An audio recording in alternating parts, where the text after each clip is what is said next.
Hi students, welcome back to our geography revision class for 8th standard students. Okay, in this class I would like to take the revision of chapter 4. What's the name of the chapter? Agriculture. Okay, നമുക്ക് PT3 എക്സാമിന് agriculture എന്നുള്ള ആ ഒരൊറ്റ chapter മാത്രമേ geography സെക്ഷനിൽ നിന്നും ഉള്ളൂ. അതുകൊണ്ട് തന്നെ ആ ഒരൊറ്റ ചാപ്റ്റർ തന്നെ വളരെ ഭംഗിയായിട്ട് പഠിച്ചാൽ നമുക്ക് ആൻസേഴ്സ് എല്ലാത്തിനും ആൻസേഴ്സ് എഴുതാനായിട്ട് സാധിക്കും. സോ അതുകൊണ്ട് നമ്മൾ അരിച്ചു പെറുക്കി നമ്മളത് പഠിക്കുകയാണ്. നമുക്കറിയാം, നെയിം ദ ഫോളോയിങ്,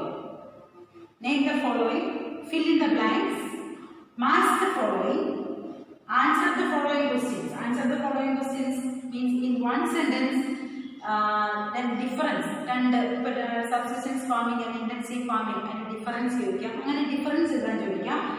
അതല്ലാതെ ഷോർട്ട് നോട്ട് എഴുതാൻ ചോദിക്കാം. അപ്പോൾ അത് മാർക്ക് അനുസരിച്ച് അപ്പം ഇത്രയും ടൈപ്സ് ക്വസ്റ്റ്യൻസ് ആണ് ഇതിൽ നിന്ന് പ്രതീക്ഷിക്കുന്നത്. അപ്പം ഒരൊറ്റ ചാപ്റ്റർ ഉള്ളൂ, വളരെ ഭംഗിക്ക് പഠിക്കാം. അപ്പം ഞാൻ പറയുന്ന രീതിയിൽ തന്നെ നിങ്ങൾ പഠിച്ചു പോവുക. ഇനി ഇതുവരെയെങ്കിലും പഠിക്കാത്തവർ ഇപ്പം മുതൽ പഠിച്ചു തുടങ്ങുക. സോ 20 ക്വസ്റ്റ്യൻസ് ആണ് ഞാൻ ഇന്നിവിടെ ഡിസ്കസ് ചെയ്തത്. 20 ക്വസ്റ്റ്യൻസ്. ഓക്കെ, ഈ 20 ക്വസ്റ്റ്യൻസിൻ്റെ ആൻസറും ഞാൻ ഡിസ്കസ് ചെയ്യുന്നുണ്ട്.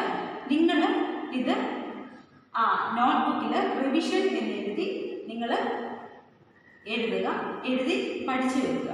ഇനി നമ്മുടെ നെക്സ്റ്റ് ക്ലാസ് എന്ന് പറയുന്നത് അടുത്ത മൺഡേ ആണ്.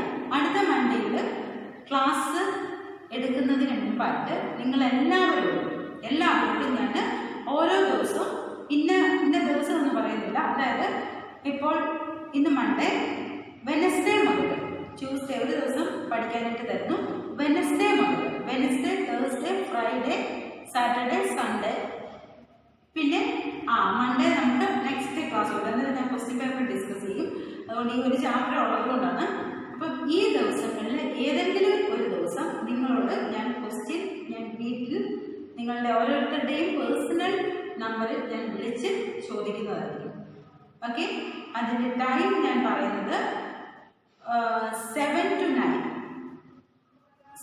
9 ആയിരിക്കും. രാവിലെ അല്ല, വൈകുന്നേരം 7 to 9 ഇതിനിടയിൽ ഞാൻ എപ്പോഴെങ്കിലും നിങ്ങളെ വിളിക്കുന്നതായിരിക്കും. നിങ്ങൾ എപ്പോൾ ചോദിച്ചാലും answer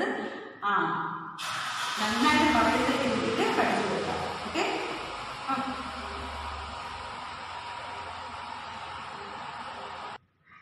first question, which crop is known as the golden fibre?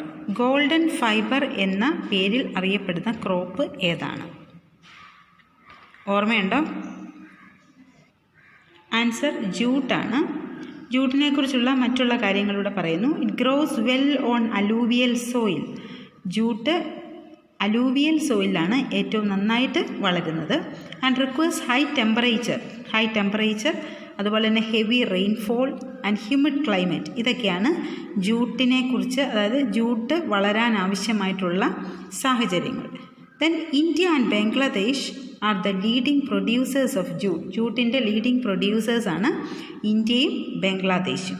Okay, clear? അപ്പം ഏത് സോയിലാണ് ഇതിന് ആപ്റ്റായിട്ടുള്ളത്? Alluvial soil. ഇന്ത്യ, ബംഗ്ലാദേശാണ് ലീഡിംഗ് ആയിട്ട് നിൽക്കുന്ന രാജ്യങ്ങൾ. ഓക്കെ, ദെൻ അപ്പോൾ ജൂട്ട് ഏത് പേരിൽ അറിയപ്പെടുന്നു? ഗോൾഡൻ ഫൈബർ എന്ന പേരിൽ അറിയപ്പെടുന്നു. Okay, clear? Second question, name the type of farming practice to meet the needs of the farmer's family. ഫാമറിൻ്റെ ഫാമിലിയെ തൃപ്തിപ്പെടുത്തക്ക രീതിയിൽ ചെയ്യുന്ന ഫാമിങ് ഏത് ടൈപ്പിൽ പെടുന്നു? ഏതാണ് ഫാമേഴ്സ് നീഡ് മാത്രം ഉദ്ദേശിച്ചുള്ള ഫാമിങ്ങിൻ്റെ പേര് എന്ത്? ആൻസർ എല്ലാവർക്കും അറിയാവുന്നതാണ്. സബ്സിസ്റ്റൻസ് ഫാമിംഗ് ആണ്. ഫാമേഴ്സിൻ്റെ നീഡ് ഉദ്ദേശിച്ച് മാത്രം ചെയ്യുന്ന ഫാമിങ്ങിൻ്റെ പേരാണ് സബ്സിസ്റ്റൻസ് ഫാമിംഗ്. പിന്നെ നമുക്കറിയാം, സബ്സിസ്റ്റൻസ് ഫാമിങ്ങിൻ്റെ 2 ക്ലാസിഫിക്കേഷനാണ്: intensive farming and primitive farming. Clear? Next third question ഒരു ഫില്ലപ്പാണ്.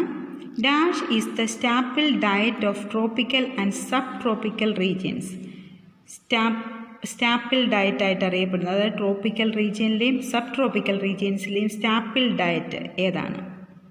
ആൻസർ എല്ലാവർക്കും അറിയാവുന്നതാണ്, റൈസ് ആണ് staple diet. Okay.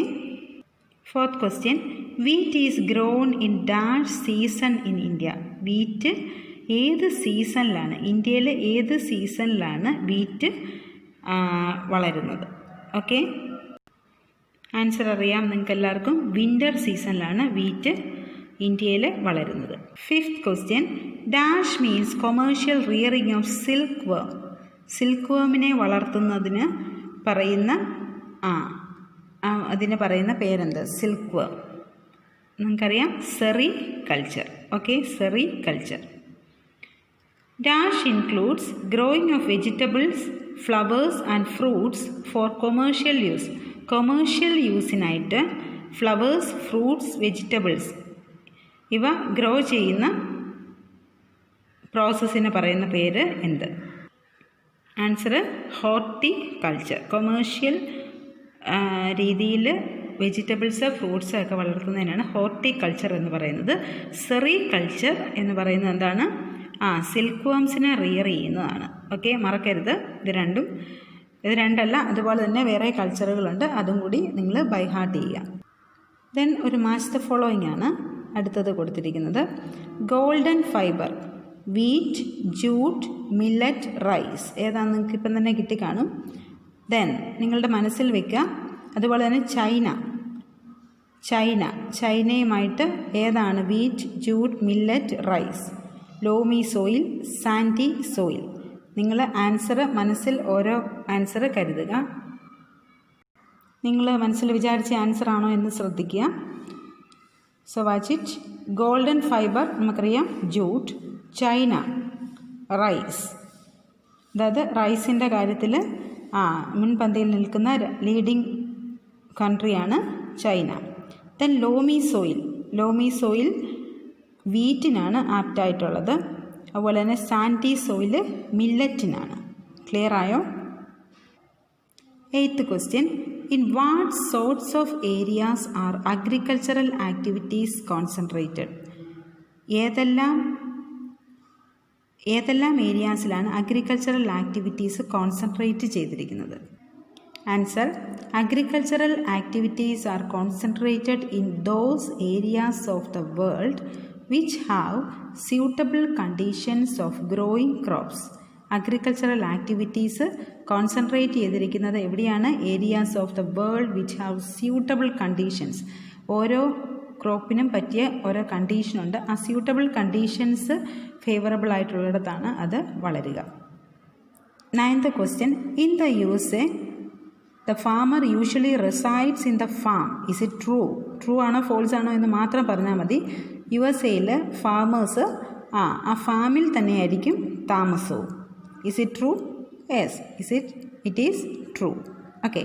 Then 10th question, explain how intensive subsistence farming is done. എങ്ങനെയാണ് ഇൻറ്റൻസീവ് സബ്സിസ്റ്റൻസ് ഫാമിംഗ് നടത്തുന്നത്? In intensive subsistence farming, the farmer cultivates a small plot of land using simple tool and more labor. അതായത് ഒരുപാട് ആളുകൾ വേണം, ലേബറിനായിട്ട് ആളുകൾ വേണം. അതുപോലെ തന്നെ സിമ്പിൾ ടൂളാണ് ഉപയോഗിക്കുന്നത്. അങ്ങ് ചെറിയൊരു പ്ലോട്ടിൽ ചെയ്യുന്ന കൃഷിക്കാണ് ഇൻറ്റൻസീവ് സബ്സിസ്റ്റൻസ് ഫാമിംഗ് എന്ന് പറയുന്നത്. In which kind of 11th question, in which kind of regions coffee is grown? ഏതൊക്കെ റീജിയൻസിലാണ് അല്ലെങ്കിൽ എങ്ങനെയുള്ള ഏരിയാസിലാണ് കോഫി വളരുന്നത്? Coffee requires warm and wet climate and well drained loamy soil. നമുക്കറിയാം കോഫിക്ക് എന്തൊക്കെ ആവശ്യമുണ്ട്? Requires warm and wet climate ആണ് ആവശ്യം. അതുപോലെ തന്നെ വെൽ ഡ്രെയിൻഡ് ലോമി സോയിലാണ് ആപ്റ്റായിട്ടുള്ളത്. അതുകൊണ്ട് തന്നെ hill slopes are more suitable for the growth of this crop. Hill സ്ലോപ്പൊക്കെയാണ് ഈ ക്രോപ്പ് വളരാനായിട്ട്, കോഫി വളരാനായിട്ട് ഏറ്റവും നല്ല പ്രദേശം എന്ന് പറയുന്നത് മലമ്പ്രദേശം അല്ലെങ്കിൽ ഹിൽ സ്ലോപ്സ് ആണ്. 12th question, soil preparation is one of the one of the types of agricultural practices. What do you understand by soil preparation? Soil preparation എന്ന് പറഞ്ഞാൽ എന്താണ് എന്നായിരുന്നു. Soil preparation involves the loosening of soil. Soil loosen ചെയ്യുക. അതുവഴിയായിട്ട് this process enables the roots to penetrate easily. Roots വളരെ ആഴത്തിൽ ഇറങ്ങാൻ സഹായകമാകും. അതുകൊണ്ട് തന്നെ നന്നായിട്ട് അവിടെ ചെടികൾ വളരും. അതാണ് ലൂസനിങ് ഓഫ് സോയിലിൻ്റെ പ്രത്യേകത. സോയിൽ ലൂസൻ ചെയ്യുക എന്നുള്ള ആ പ്രോസസ്സാണ് soil preparation. Then next question, name 3 sectors of activities. നമ്മൾ പറഞ്ഞ കാര്യങ്ങളാണ്, ഒന്ന് ഓടിച്ചു വിടുന്നു. Name 3 sectors. ഏതൊക്കെയാണ് 3 സെക്ടേഴ്സ് എന്നറിയാം. Primary, secondary and tertiary. Then what are the activities under the secondary sector? Secondary sectoril വരുന്ന ആക്ടിവിറ്റീസ് ഏതൊക്കെ? All activities connected with the manufacturing of goods can be classified. അതായത് ഗുഡ്സിൻ്റെ മാനുഫാക്ചറിങ്ങിന് ആവശ്യമായിട്ടുള്ള ആക്ടിവിറ്റീസ് എല്ലാം തന്നെ secondary സെക്ടറിനകത്താണ് വരുന്നത്. Example, manufacturing of steel, baking of bread, weaving of cloth. അതായത് പ്രോസസ്സുകളെല്ലാം വരുന്നത് സെക്കൻഡറി സെക്ടറിലായിരിക്കും. Clear? Then next one, what is meant by arable land? Arable land എന്ന് പറഞ്ഞാൽ എന്താണ്? Arable land is an agricultural term. ഒരു ടേമാണത്. അഗ്രികൾച്ചർ ഉപയോഗിക്കുന്ന ഒരു അഗ്രികൾച്ചറൽ ടേമാണ്. അതിൻ്റെ മീനിങ് എന്ന് പറയുന്നത് land that can be used for growing crops. അതായത് ക്രോപ്സ് ഗ്രോ ചെയ്യാൻ പറ്റുന്ന ലാൻഡ്, അതുമാത്രമാണ് അറബിൾ ലാൻഡ് എന്നതുകൊണ്ട് ഉദ്ദേശിക്കുന്നത്. Then what are the different kinds of cultivation? ഏതൊക്കെയാണ് ഡിഫറെൻറ്റ് കൈൻഡ്സ് ഓഫ് കൾട്ടിവേഷൻ? നമുക്കറിയാം, agriculture, cultivation on the soil, growing crops, rearing life stock. ഇതൊക്കെയാണ് agriculture എന്ന് പറഞ്ഞാൽ. സെറികൾച്ചർ എന്ന് പറഞ്ഞാൽ സിൽക്ക് വേംസിനെ റിയർ ചെയ്യുന്നതാണ്. പിസികൾച്ചർ, ബ്രീഡിംഗ് ഓഫ് ഫിഷിനെ ബ്രീഡ് ചെയ്യുന്നതാണ്. വിറ്റികൾച്ചർ, ഗ്രേപ്സ്, മുന്തിരി, ഗ്രേപ്സ് കൾട്ടിവേറ്റ് ചെയ്യുന്ന പ്രോസസ്സാണ് വിറ്റികൾച്ചർ. ഹോർട്ടിക്കൾച്ചർ, കൊമേഴ്ഷ്യൽ യൂസിന് വേണ്ടി വെജിറ്റബിൾസ്, ഫ്ലവേഴ്സ്, ഫ്രൂട്ട്സ് ഇതൊക്കെ ഗ്രോ ചെയ്യുന്നതാണ് ഹോർട്ടിക്കൾച്ചർ. ക്ലിയർ ആയോ? അപ്പം ഇത് പഠിച്ചോണം. ഇതിനകത്ത് ഏതെങ്കിലും ഒക്കെ ആയിട്ട് വൺ വേർഡായിട്ട്, ഇപ്പോൾ ഇന്നതെന്നില്ല, ചിലപ്പോൾ സെറികൾച്ചർ ആയിരിക്കും, ചിലപ്പോൾ വിറ്റികൾച്ചർ ആയിരിക്കും, ചിലപ്പോൾ പിസികൾച്ചർ. അപ്പോൾ ഏത് വേണമെങ്കിലും ചോദിക്കാം. Then how is farming classified? ഫാമിങ്ങിനെ രണ്ടായിട്ട് തിരിക്കുന്നു, subsistence farming and commercial farming. Then what is nomadic herding? ഈ nomadic farming, herdsmen. Nomadic herding എന്നാൽ എന്ത്? നൊമാഡിക് ഫാമിങ്ങിൽ ഹെർഡ്സ്മാൻ, അതായത് ഈ കൂട്ടമായിട്ട് നടക്കുന്ന ഈ ആളുകൾ move from place to place, ഒരു സ്ഥലത്തു നിന്ന് വേറെ സ്ഥലത്തിലേക്ക് യാത്ര ചെയ്യുന്നു. അവരുടെ ആനിമൽസിനെയും കൊണ്ടാണ് ഇങ്ങനെ പോകുന്നത്. എന്തിനു വേണ്ടിയാണ്? ഫോർ ഫോഡർ ആൻഡ് വാട്ടർ, അതായത് ഫുഡിനും വെള്ളത്തിനും വേണ്ടി, വാട്ടറിനും വേണ്ടി ഒരു സ്ഥലത്തു നിന്ന് വേറെ സ്ഥലത്തിലേക്ക് പോകുന്ന ആളുകളാണ് നൊമാഡ്സ് എന്ന് പറയുന്നത്. അങ്ങനെ നടത്തുന്ന ഫാമിംഗ് ആണ് nomadic farming. Example, sheep, camel, yak and goats. ഇതൊക്കെ നൊമാഡ്സ് ആണ് റിയർ ചെയ്യുന്നത്. ക്ലിയർ ആയോ? അപ്പോൾ നൊമാഡിക് ഹെർഡിങ് മനസ്സിലാക്കി വെക്കുക. Then what is the difference between subsistence farming and commercial farming? ഞാൻ ക്ലാസ്സിൽ പറഞ്ഞ കാര്യമാണ്. സബ്സിസ്റ്റൻസ് ഫാമിംഗ് എന്താണ്, കൊമേഴ്ഷ്യൽ ഫാമിംഗ് എന്താണ്? In commercial farming crops are grown and animals are reared for sale. സെയിലിന് വേണ്ടി വളർത്തുന്നതാണ് കൊമേഴ്ഷ്യൽ ഫാമിംഗ്. സബ്സിസ്റ്റൻസ് ഫാമിംഗ് എന്ന് പറയുമ്പോൾ അറിയാമല്ലോ, are grown mainly four the farmer's family need. ഫാമറിൻ്റെ ഫാമിലി ആവശ്യങ്ങൾക്ക് വേണ്ടി മാത്രം നടത്തുന്ന ഫാമിംഗ് ആണ് സബ്സിസ്റ്റൻസ് ഫാമിംഗ്. കൊമേഴ്ഷ്യൽ എന്ന് പറഞ്ഞാൽ മാർക്കറ്റിൽ, അതായത് റിയർഡ് ഫോർ സെയിലിന് വേണ്ടി വളർത്തുക. Then what are the 3 categories of commercial farming? Commercial farming എന്ന് പറഞ്ഞാൽ സെയിലിന് വേണ്ടി വളർത്തുന്നതാണ്. അപ്പോൾ അല്ലെങ്കിൽ സെയിലിന് വേണ്ടി എന്നുള്ള ഉദ്ദേശത്തിലാണ്. അതിൽ തന്നെ 3 കാറ്റഗറീസ് ഏതൊക്കെയാണ്? 1 commercial grain farming, mixed farming and plantation agriculture. എന്നിവിടെ പറയുന്നു, commercial grain farming, mixed farming, plantation agriculture. Okay, അപ്പോൾ 20 ക്വസ്റ്റ്യൻസ് ഞാൻ ഇപ്പോൾ ഡിസ്കസ് ചെയ്തിട്ടുണ്ട്. ഈ 20 ക്വസ്റ്റ്യൻസും നിങ്ങൾ നോട്ട്ബുക്കിലേക്ക് ആൻസർ ചെയ്യുക. അതിനുശേഷം വെനസ്ഡേ മുതൽ ഞാൻ നിങ്ങൾ ഓരോരുത്തരെയായിട്ട് വിളിച്ച് ഞാൻ ഈ ക്വസ്റ്റ്യൻസ് മാത്രം, ഇപ്പോൾ തന്നിരിക്കുന്ന ഈ 20 ക്വസ്റ്റ്യൻസ് പഠിച്ചു വയ്ക്കുക. ഞാൻ ഓരോരുത്തരെ വിളിച്ച് ക്വസ്റ്റ്യൻ ചോദിക്കുന്നതായിരിക്കും. 7 to 9 ഈ സമയത്തിനുള്ളിൽ എപ്പോഴെങ്കിലും നിങ്ങളെ വിളിക്കും. സോ പഠിച്ചിരിക്കുക. Okay, study well. Thank U.